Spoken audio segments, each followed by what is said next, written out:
Today we're going to try something a little bit different. Normally we talk about national politics, etc. But today I'd like to at least initially talk a little bit about what we're going to be voting on in this election coming up in a week and a half. Specifically, the ballot questions. There are three of them: the nurse bill, the corporate funding of elections, and the transgender bill. Just to try to understand a little bit better about what these things really mean. Some of the things seem one way and may in fact have a different result, and certainly everybody has their own opinions. So for the purposes of getting started, I'd like to at least start talking about corporate funding of elections.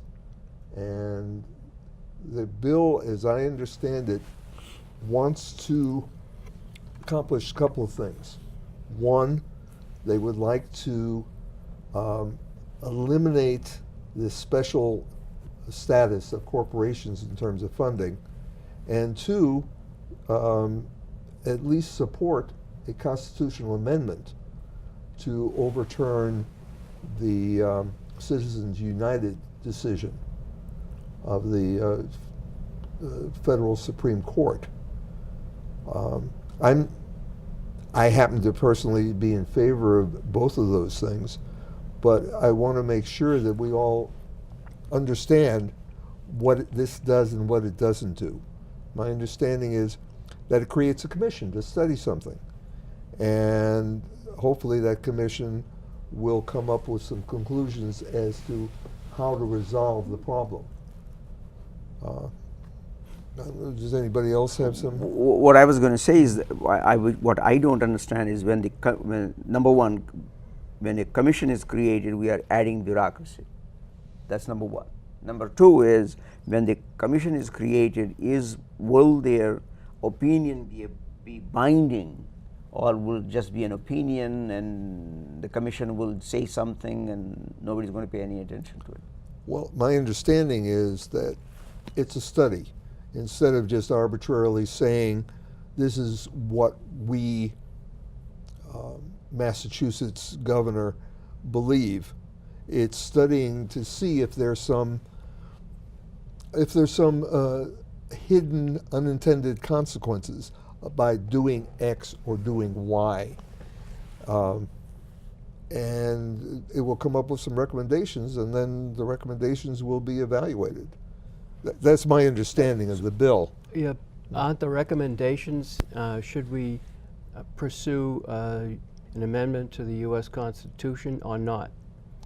I thought that was the purpose of the commission. And in order to do that, you got to get, what is it, 2/3 of the states? I think it's 2/3 of the states.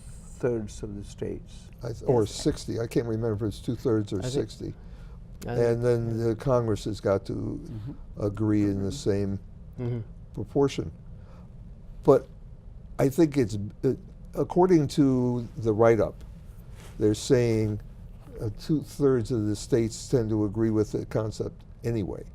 So, but looking at some of the other questions, which we'll talk about in a little bit, if you just say, this sounds good, let's do it, there are very often unintended consequences if you don't think it through and put in protections to make sure that some of the bad things that might come out of this are dealt with. Now because if they're not dealt with initially, they'll have to be dealt with later. They say that they want to establish a commission that is a diverse commission. Yes. My question is, once the commission is established and people accept that, where does it go? They make their report. Yeah, and it's a report. It's a report that goes to all the other governors and secretaries of state, et cetera, in the United States, to see if there's enough interest in creating language for a new amendment. But that's what I was actually trying to address, is that there is no essentially no driving force once the recommendations are made. That means people have to basically agree or disagree. Rest of the states, I mean. Yes. So If you don't get agreement with the rest of the states, then it it's is dead. Yeah. Or if you don't get agreement in the commission.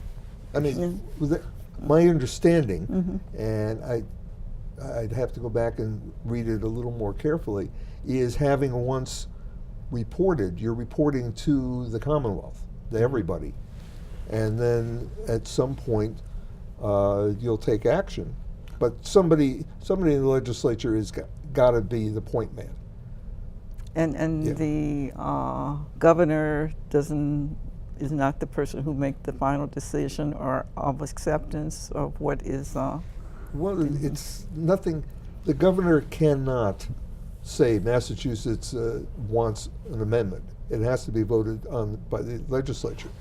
Now, he may actually say, this is what the commission said, and I would like the legislature to introduce a bill.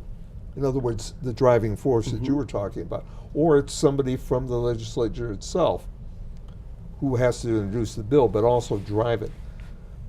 Things don't pass on their own. You have to knock on doors, you have to swap ideas, etc., no matter how popular the idea is. But at the same time, you can see that. I mean, if you remember, there was the equality law between men and women. I forgot what the name was. That had been that has been circulated through different states to create an amendment, but not everybody agreed, and there was a lot of push for that.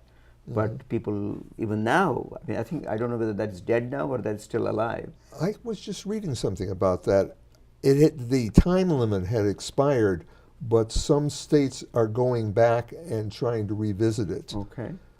So whether it's dead or not, I don't know. If there was enough push, they could reintroduce the bill. There's nothing to stop it from. I mean, from that, what I was looking at, that historically, if that didn't pass, this has pure chances of going through and passing amongst particularly the red states, that they are immediately going to say, forget it, this is not going to fly. If we can, the whole point of having such a large majority required is to ensure that this is the law we want. Remember, they passed a law with very, very slim majorities to prohibit the sale of alcohol, sale except under religious situations. And what was it, 10 years later or less, they passed another amendment saying, no, we didn't mean that. So you don't want that situation. But at that time, I think you also recognize that the forces behind repeal were, I think, larger. Yes. And that were because there were business interests involved. There was also, I think, legislative interests involved, which pushed legislators were involved who were against having prohibition. Yeah, I mean, in 10 years, I think they found was it failed. Yes, people drank anyway. A, they drank anyway. B, we funded organized crime, which we're still living with. Yes. And it was a total failure. We tried to legislate morality and found out American people don't want to be moral. So you can't blame anybody, and then we don't want to be moral. Well, we got one good thing out of it, NASCAR. Yeah. Although that may have existed before because they were unlicensed stills. No, because they were. That's where the brewers were the brewers. Bootleggers were using the cars to run ahead of the police. So that's how NASCAR. But I came think up. I don't know this, but I think I remember that there was I was there. previous that they existed before Prohibition. Yes. Maybe not as much, because they were unlicensed. Some guy in a still was creating something, and he was renting it out to his buddy, and the revenuers. The rule was you weren't paying your taxes. Yes. Now I'm curious, how long did it take for us to pass this marijuana law where people are now here in Massachusetts are able to smoke grass? How long did it take?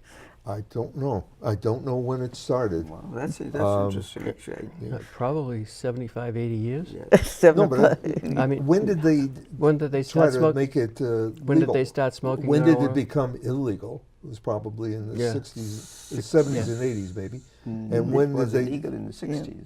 It was not legal during 60s. I knew people. I knew one guy in my high school. Yeah, they Who were smoked. smoking. They were smoking, but it was wasn't not, legal. It was not legal. It wasn't. I'm not sure if it was illegal. Because I It was remember probably- if you yeah. if you read Timothy Leary's Timothy Leary and I forgot the other guy's name. If you read their write-ups, they talk about how bad it is that it's illegal here. Although everybody was they were saying you gotta. I mean, they had a phrase for that, but I forgot that. Tune in. Tune in, Tune in. tune in, Turn on, turn on, Drop in, out. turn drop off. out, drop out, drop out. But he describes how it was illegal, and everywhere he went to India and it was legal, and so how heaven and all that. And now you could have? But it's still illegal actually at In the federal United level. States, yeah. Yes. In the United States, it's illegal. Yeah, you can be arrested if Yeah. you come in from Canada and Sessions, Obama had said, if the state says it's legal, the federal authorities will not prosecute. Sessions has said, nah.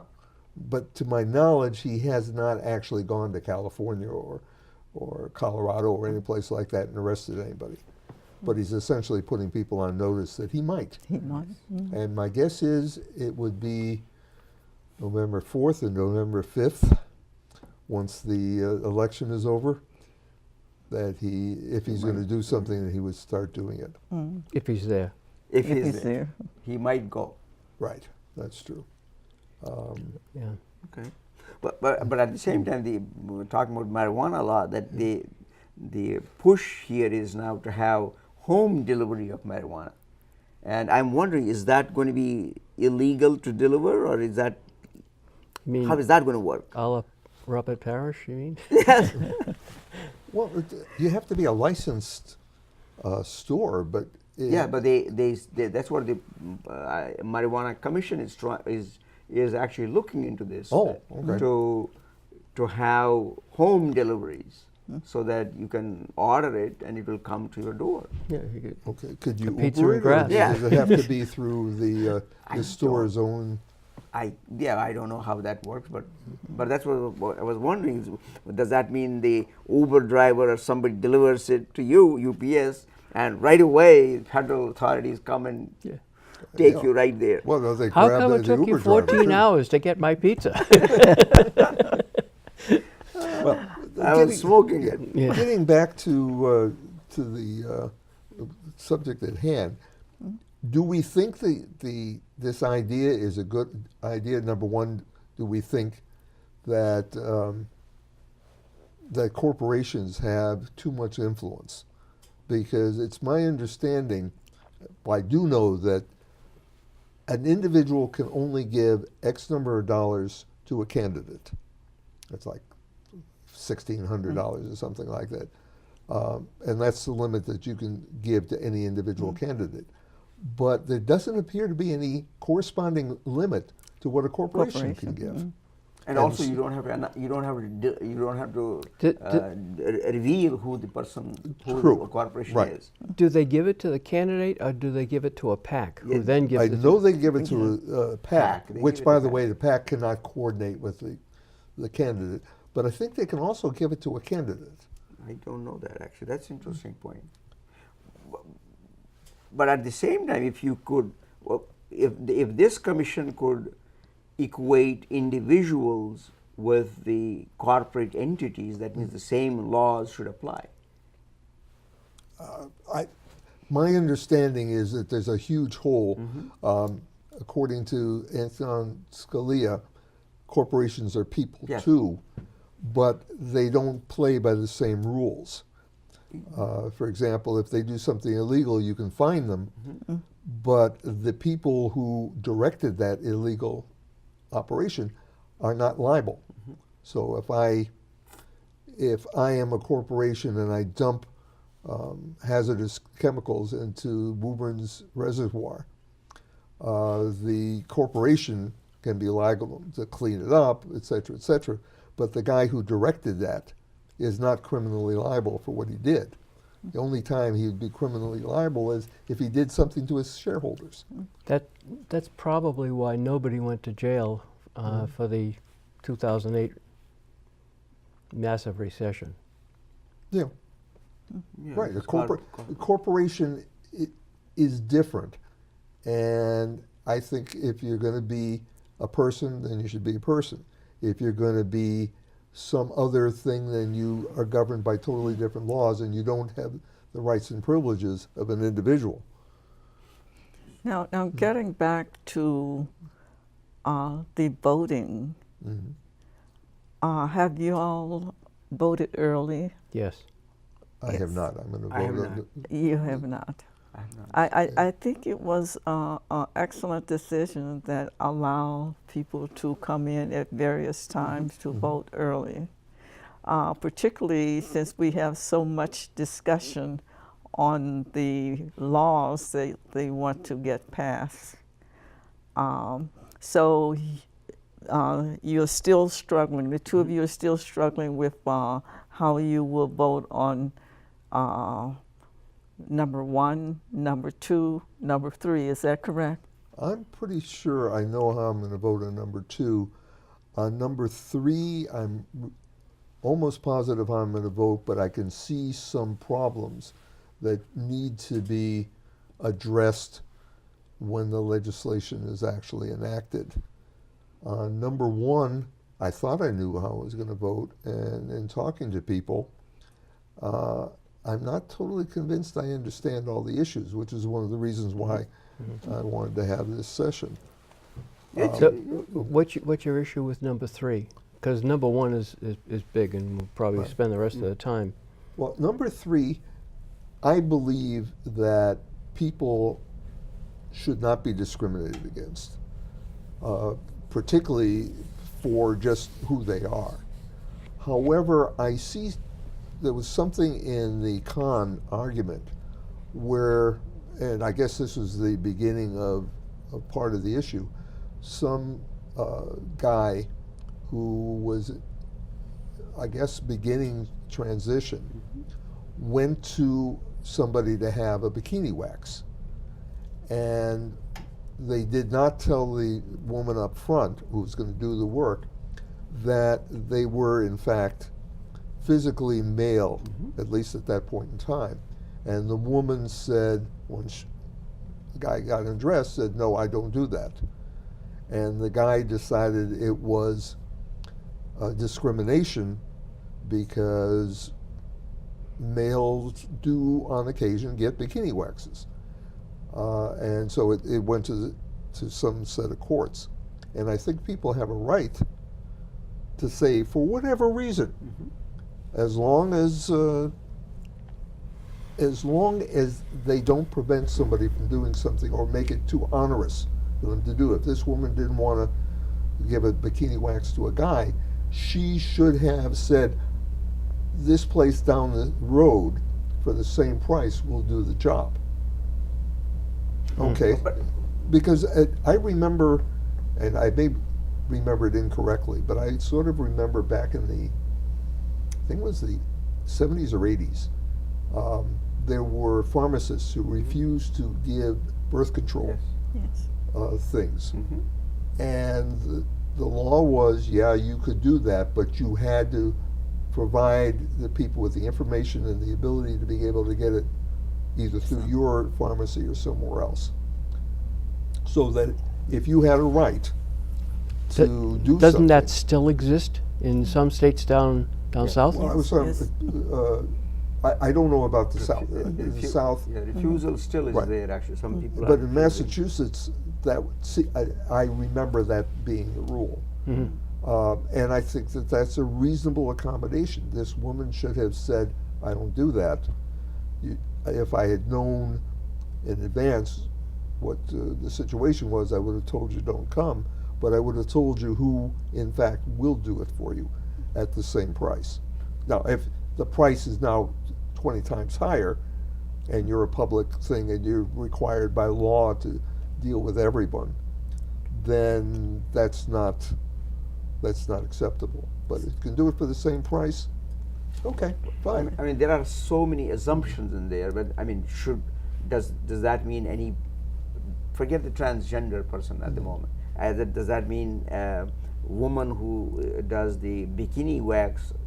I can walk in and say I need bikini wax, and she is obligated to do that. She could refuse, say no, I don't do that. But at the same time, I find it troubling that maybe she didn't know that she has to give the information about next door, or she was not aware that there is a next door facility. Well, if somebody has a right, if you are open to the public for business, and the public comes in and asks for something that you provide, and you say no for a reason which can be translated to be discriminatory on some individual. You're African American, you're Asian, you're a man, Yes. you've got white hair, you These- are really Yeah, short or really blackface. tall. The Supreme Court has said that's okay. You can discriminate. I mean, yeah, that's Chick-fil-A. yes. Well, yeah, but that wasn't the same thing. Chick-fil-A, the issue was, I as a corporation, am going to buy insurance, and I'm responsible for picking what is covered and what isn't. And even if my employees want coverage for birth control, if I choose not to, they have the choice to go someplace else and find work. That was kind of the understanding. Okay. The thing that was really key was the justification was, I as a corporation have a religious belief, and my religious belief trumps your rights. Oh, well, okay. The other example was the wedding cake. 'Cause Yes. guys, the wedding cake. Right, Yes. and that one is, again, I think the same thing as this, where the guy, he's open for business, but he really believes that he didn't want to be involved in it. He has, I think, a moral and legal obligation to find another person who will provide that same service with little or no additional cost, whether it be labor, time, whatever. Does this Financial. country know enough about the law that we're trying to put in place about the transgender? the thing here is, should it be repealed? Yes, that's what it is. That's But what. Yes. question No, is. actually, that's not That's the how question. I read the. That's the question, actually. That But is I the looked at question. it, and what it said was the thing you're voting on says insert certain words No, to make sure that transgender is also covered. Yet the summary says if you vote no, then repeal. Repeal, But that yeah. doesn't mean repeal all But if you- anti-discrimination laws. No, but that's what actually this would do. If you said no, according to the write-up I read, it would say that you repeal whatever is the existing law. Which I don't believe is Hey, the case. Yes. No We're not vote- voting on the existing law, we're voting on adding something to But the law. but our president said that he wanted to get rid of the Obama law that it would be Transgender. yeah. Recognizing Yes. transgender, they want to get rid of it. But, yeah, but that's an administrative, an executive order. He can do that, and as, to my knowledge, has already done it. This is Massachusetts, which has nothing to do with the federal law. Okay. And basically, I think the thing is a boogeyman anyway. It's an unenforceable law. you cannot know when somebody's wearing a skirt and goes into the ladies' room, whether it's a male or a female, unless, I'm sorry, there is a way to do that. There's two ways to do that. First way is to have somebody grab the genitals of every individual going into the women's room to make sure that, in fact, they're female. But Anatomically, they are male or female. except that they could have gone through transition, at which point that no longer That applies. would not apply. But the law says that what the doctor on delivery put down is your sex. And so you could carry a birth certificate with you to go to the bathroom. Yes. And I think that's appropriate. Whenever you go to a public accommodation, you have to have your birth certificate. I mean, to travel internationally, you have to have a birth certificate. Why not to go to the bathroom? But why would we need that here? Why? Because the law is, if done properly, requires that the doctor who delivered you, which, by the way, you have some information on that, which I'd like you to talk about. Well, that's where it gets so complicated. But because when you look at the baby at birth, it may look female or it may look male. Anatomically, it may look the way we expect a male to look or a female to look. But then there are another group of individuals who look somewhere in between. So what do you call? But they might manifest that in what is called intersex slightly later, not right away at birth. They may be ambiguous genitalia. So where do they fit in under this law? Then the other piece then is the gender issue, which is independent of the anatomical structures, where gender issue is what does the brain think about who you are, rather than what the anatomy tells you who you are. So that's where it's so complicated. You have to be able to accommodate all these different flavors if you want to be inclusive without being punitive.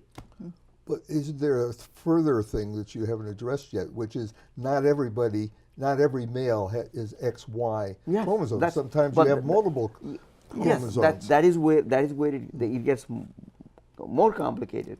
That's why if you look at external genitalia, they may look male, they may look female, but then if you look at a chromosomal level, they might look entirely different. So we are supposed to, before we let someone go to the bathroom, we would do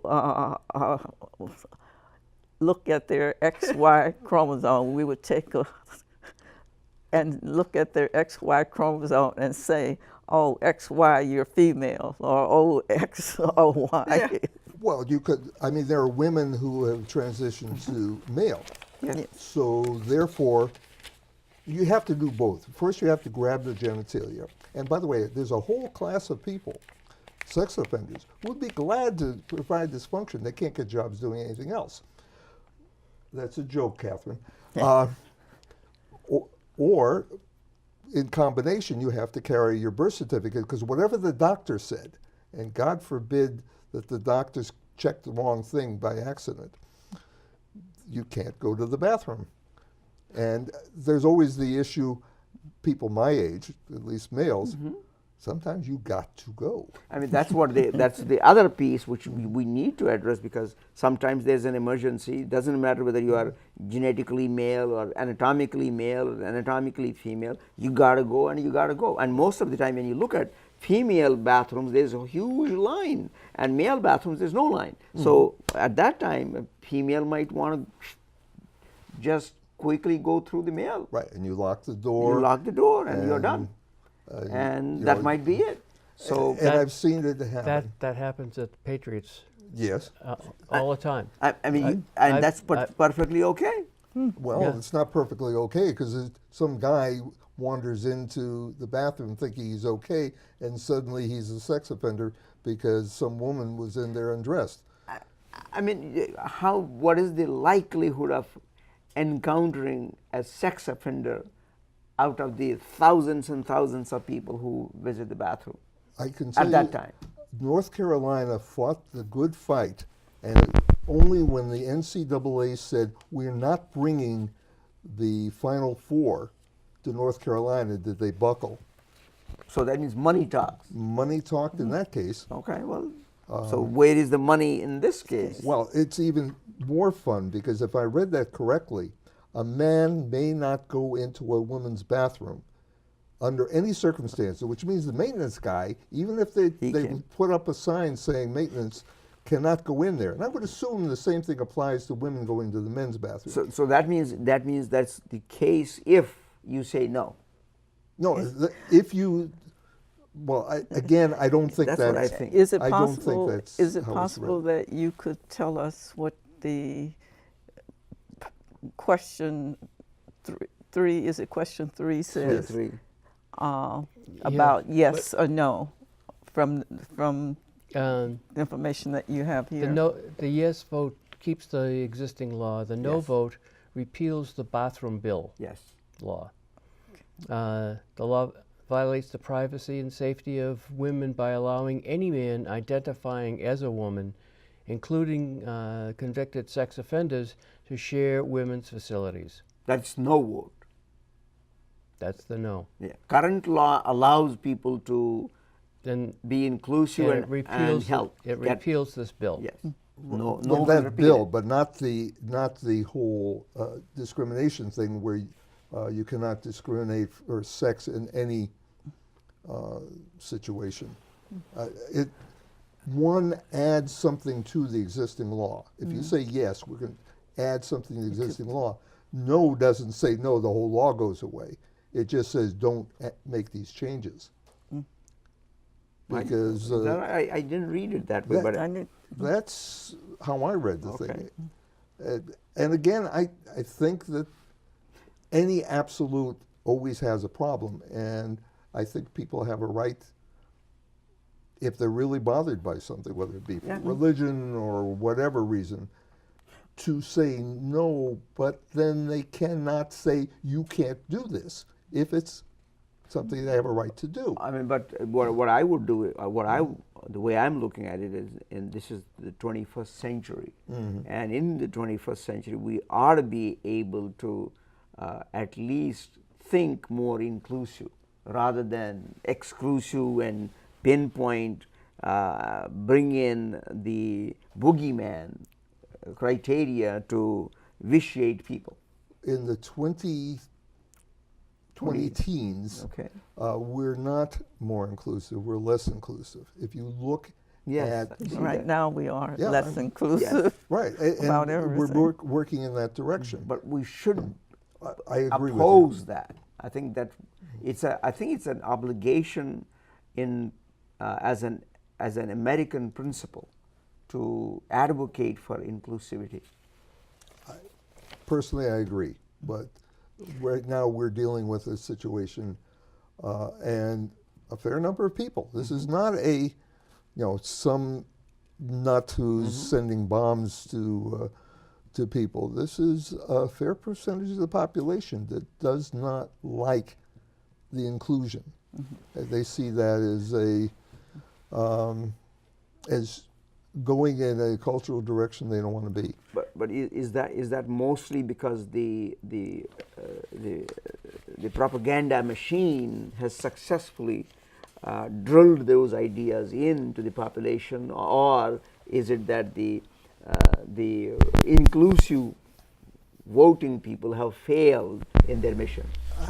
I think that the attitudes have been there for a long time. For many years, people were ashamed to express those attitudes, and it's no longer a matter of shame. There's, if nothing else, the leadership of the country is saying on many issues, no, that's fine. We agree with you. You shouldn't have to be ashamed. Now these three laws that we're voting on here in Massachusetts by November 6th, I believe. I think that's the date, but I'm not sure, Gail. If you vote these three laws what do you vote yes or no in order to make it a better Massachusetts? That depends on where you're sitting. I have my opinion. I'm sure there are many people out there who have different opinions as to what would be a better Massachusetts. And that's why Yeah. we vote. Some people say yes, whatever the question. Some people say yes because they think it'll make it better. Some people say no because they think it'll make it better. or not worse, as the case may be. If you're changing something, and they say don't change it.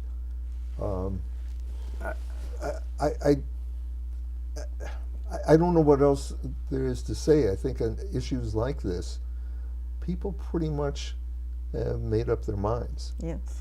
I mean, I like your phrase, what you said, because most of the people are afraid of change. Because most of the people think about, if it ain't broken, don't fix it. And so if things are working the way they think they are working, and they are working fine for them, they don't want to change it. Right. Looking at the human same nature. kind of thing. In the 50s, people go back to the 50s and Yes. things were wonderful. Yeah, good old And days. They weren't bad Yeah, for some people. some people. For white people, yeah. They were pretty lousy for other groups, not only African Americans, but Yes. many other people. Yes. And today, things are a lot better for them. And maybe not that much worse for everybody else. But I don't know. There are disagreements with Yes. that too Yeah. now, because like for instance, there's a group of people that have been here, or their ancestors have been here for 1,000 years, 2,000 years. Yes. They are viewed as not citizens and Right. can't vote. Right. Or, Excuse me. no, they are citizens, but they don't want them to vote anyway, so they're making major impediments, which is absolutely against the 14th Amendment. In Arizona, one tribe has to travel 150 miles because there isn't a voting booth within In North in Dakota, 75. the tribes are not allowed to register to vote because they don't have a ID. physical address. They don't have an address. They have a post office box. And of course, you know that African Americans went through these issues in the 50s and 60s. It ain't Oh, yeah. over yet. Yeah. And the what is it, the Secretary of State in Georgia, who was running for governor, has made, what is it, 56,000 people, has taken them off the voting reg The because specific one, because there's no exact match. You may have a period in the wrong place. You may have spelled something. Your street is ST, whether STREET. or And It's really the strange. courts just told him he can't enforce that. However, 2 weeks, a week and a half out, people may not have an opportunity to do anything about it or know that they can do something about it. So he's accomplished his purpose. there's another way it could happen. The person who registered did it absolutely correctly, and there was a mistype or an intentional mistype as it was being put in, and they're removed from the voting. If you get to make the rules, you can do whatever you want. And in this particular situation, the guy isn't just enforcing the rules for his party. He's enforcing the rules for himself.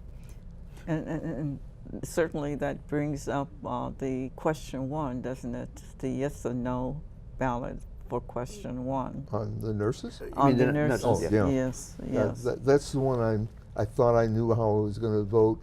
And in talking to people, some of the things that they've told me are in the rules, some of them aren't.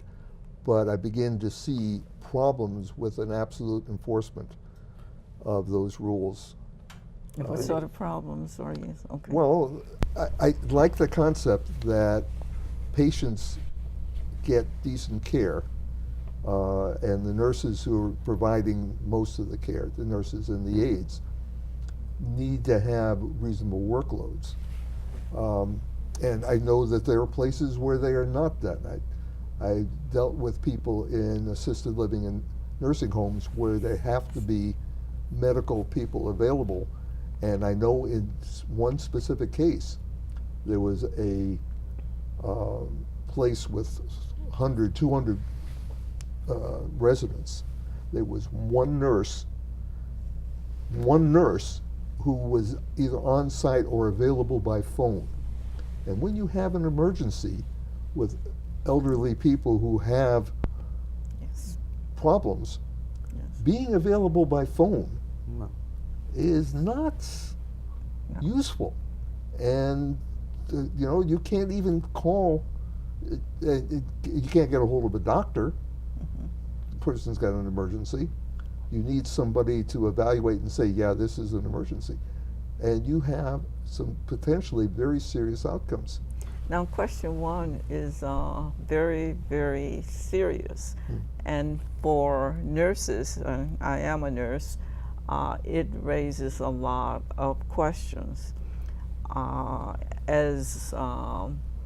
Particularly since the American Nurses Association, which represent nursing, and the Mass Nurses Association represent nurses, they are not in agreement on particularly what should be done.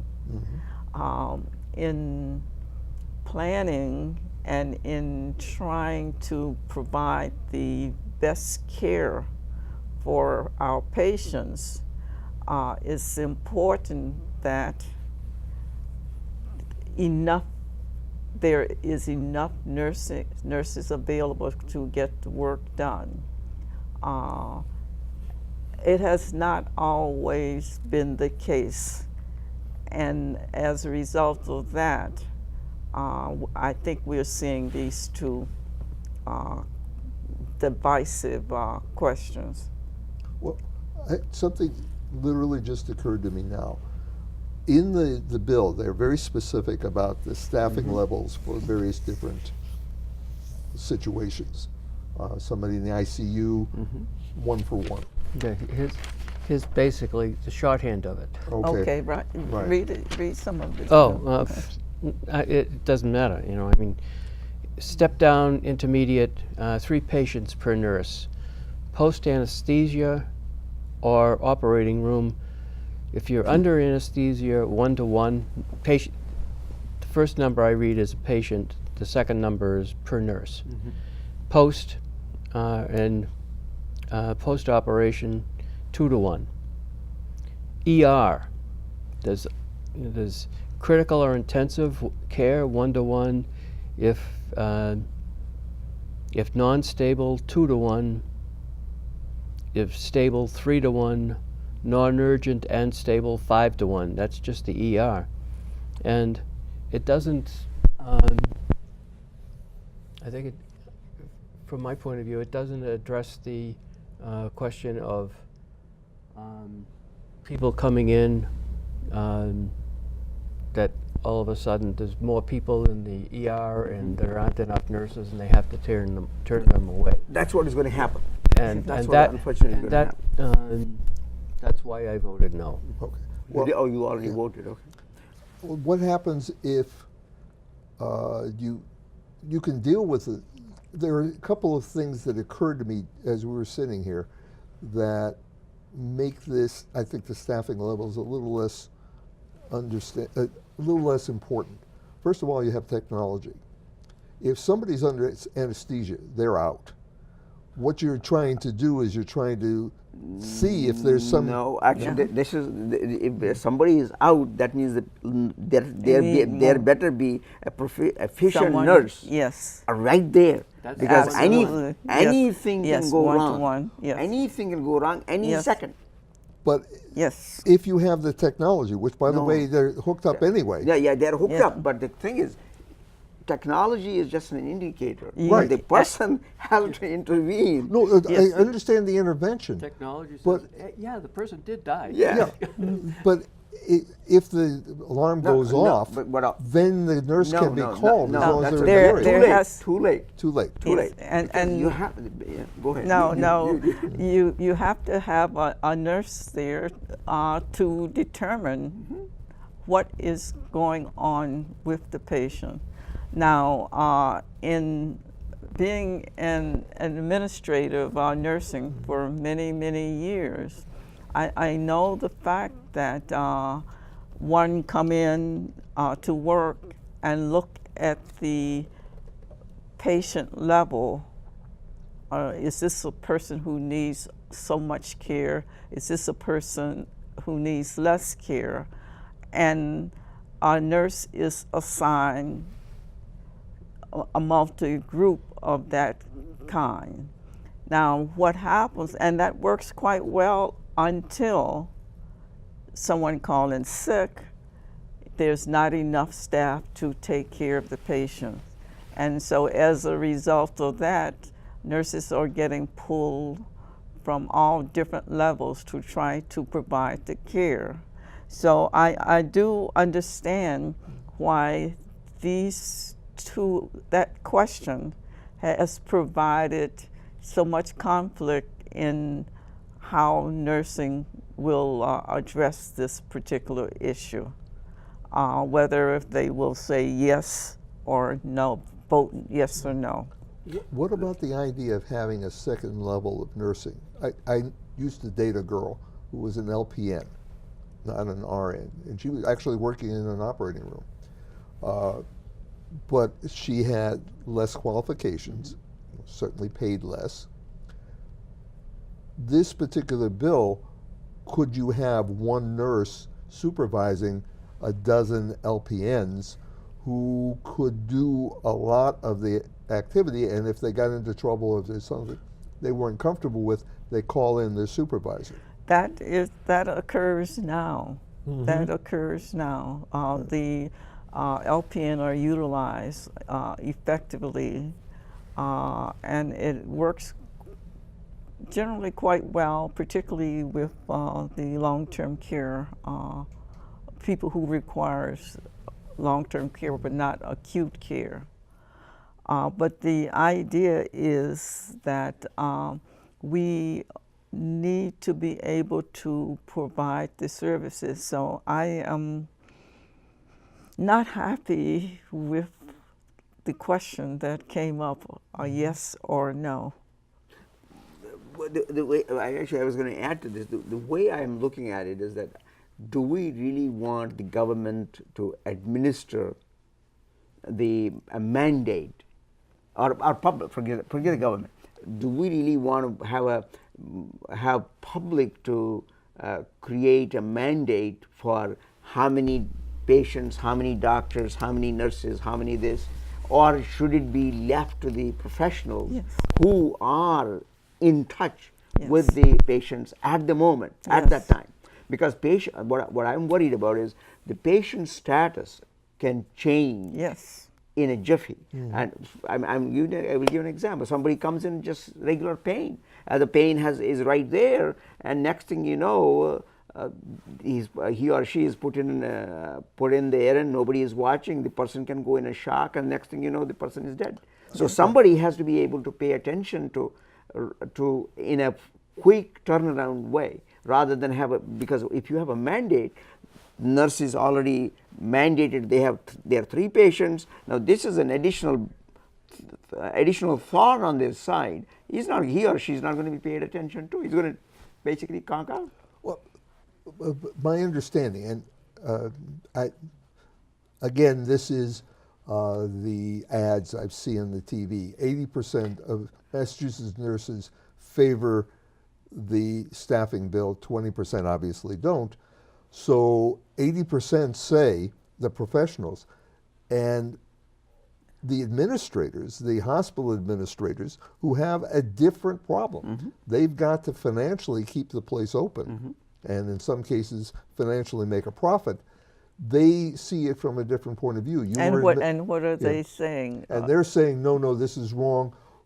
We are capable of dealing with it, but you as a nurse administrator, said, no, there aren't serious problems. And I know for a fact that I have gone into the emergency room and sat there. I had a kidney stone twice, and sat in the emergency room for hours, finally got taken, stuck in a room, and not evaluated until after I passed the stone.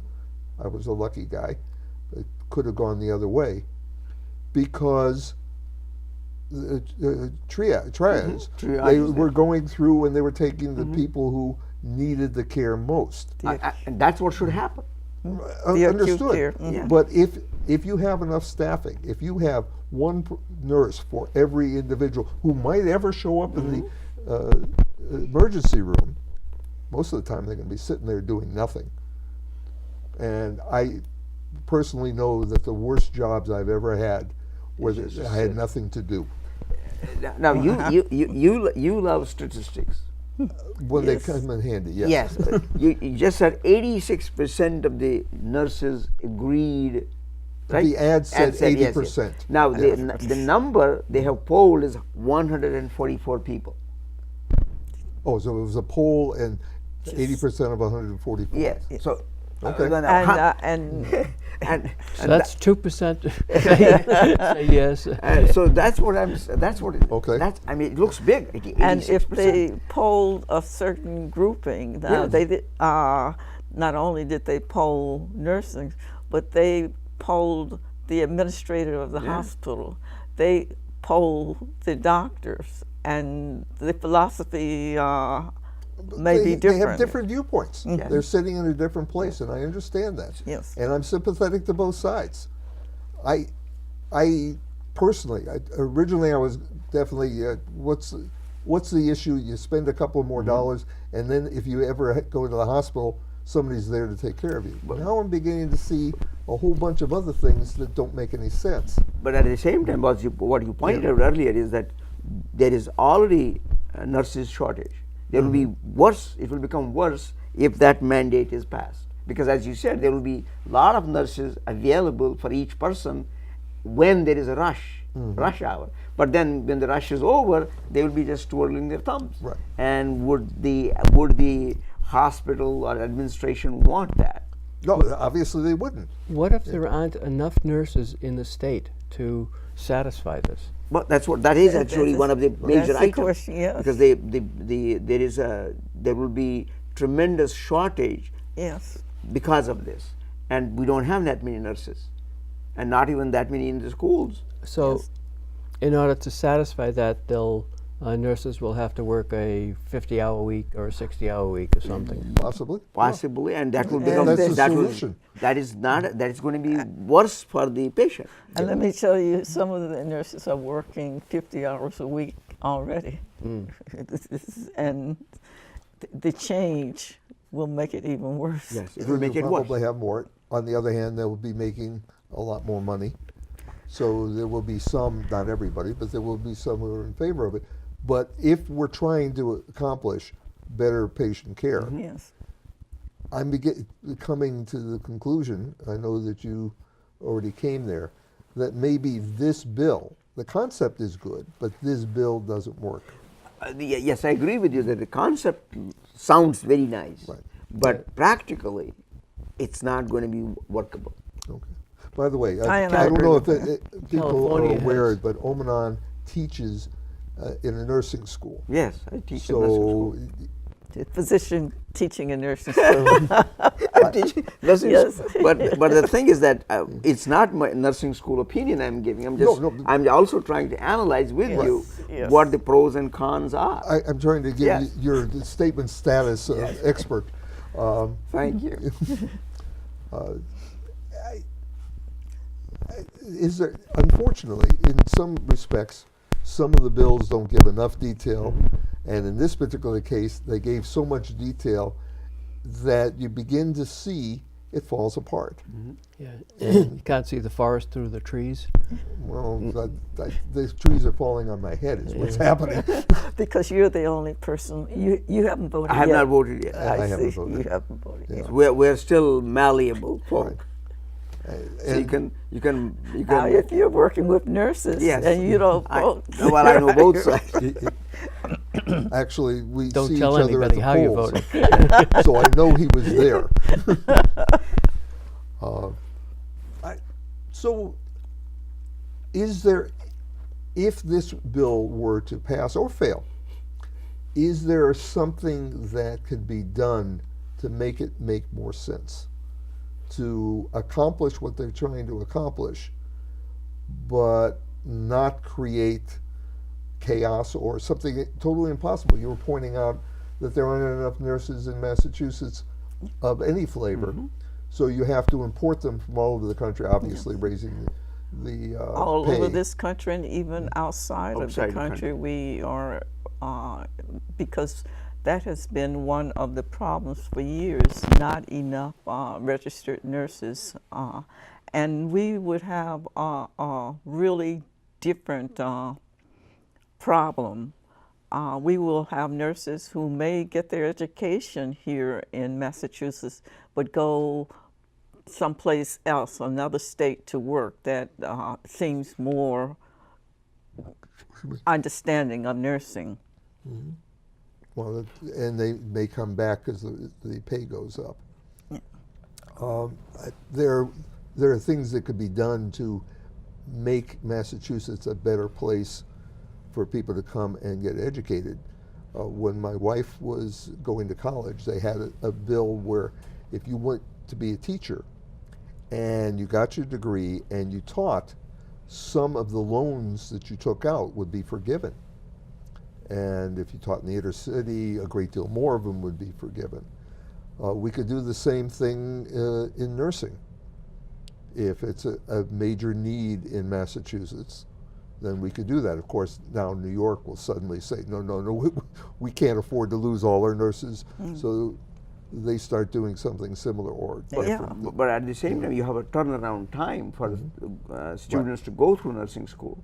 So you're looking for, depends on what the degrees they want, BSN or DNP or PhD. I mean, it depends on what you have all different, the turnover around time will be different.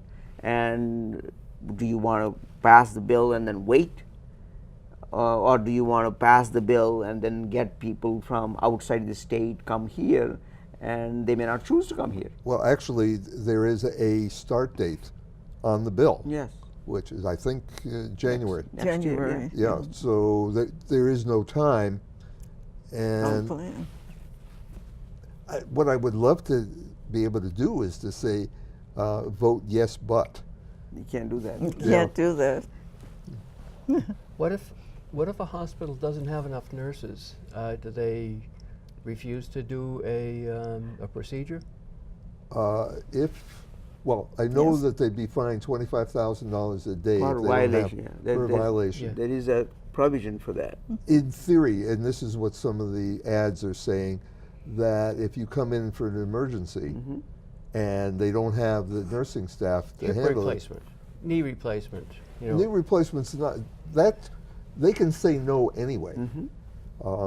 Many years ago, I was working in Mass Eye and Ear Infirmary. We were getting involved in bed scheduling, which is now the standard, but this was the first time it was ever successfully done. And the scheduler took control of the operating room and told the doctor whether they could operate or not. And something similar would have to happen here. The nurse administrator would look at their staff and say, no, we can't.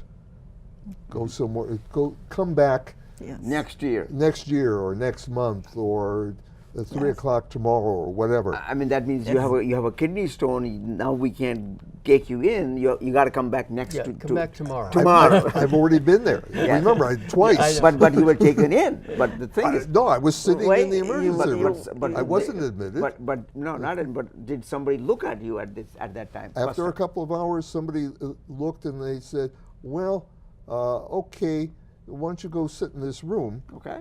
And by the time they got around to evaluating and to saying, yeah, you got a kidney stone, I had passed the damn thing. Oh wow. So, Lucky guy. yeah, oddly enough, I am lucky because I know people who have had serious problems. But at the same time, if we do not, if this bill goes through and the staffing will be such that there will not be enough people to cover it. Yes. So there will be violation all over the place, and then I don't know how they're going to cope. A violation is $50,000. 25,000. I think I read 25,000. No, there's something about 50.